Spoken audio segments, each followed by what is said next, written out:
Oh man, how social media has changed journalism in a lot of ways, I think. And I see it both in both the good and the bad. We don't have a sort of broadcast publishing model anymore, which is lovely because it allows a direct connection.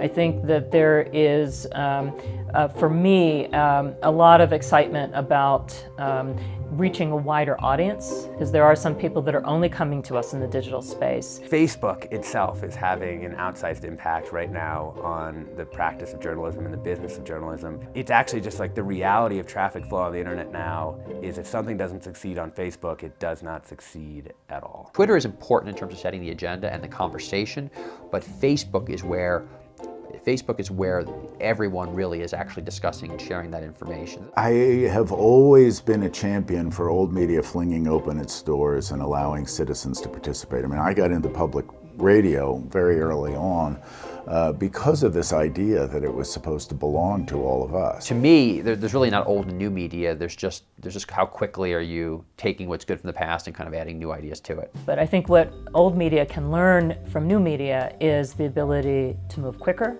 to bring more voices into the conversation, to really create an environment that you previously could only create when you were able to convene people together. New media has professionalized, so it looks a lot more like old media. Old media has hired a bunch of bloggy types and webby types. So increasingly it's just sort of all digital media, and the line between those two things is just, it's like disappearing. That can be thrilling, it can be frightening. The consumer has a lot more responsibility, and the consumer then needs to figure out who to trust.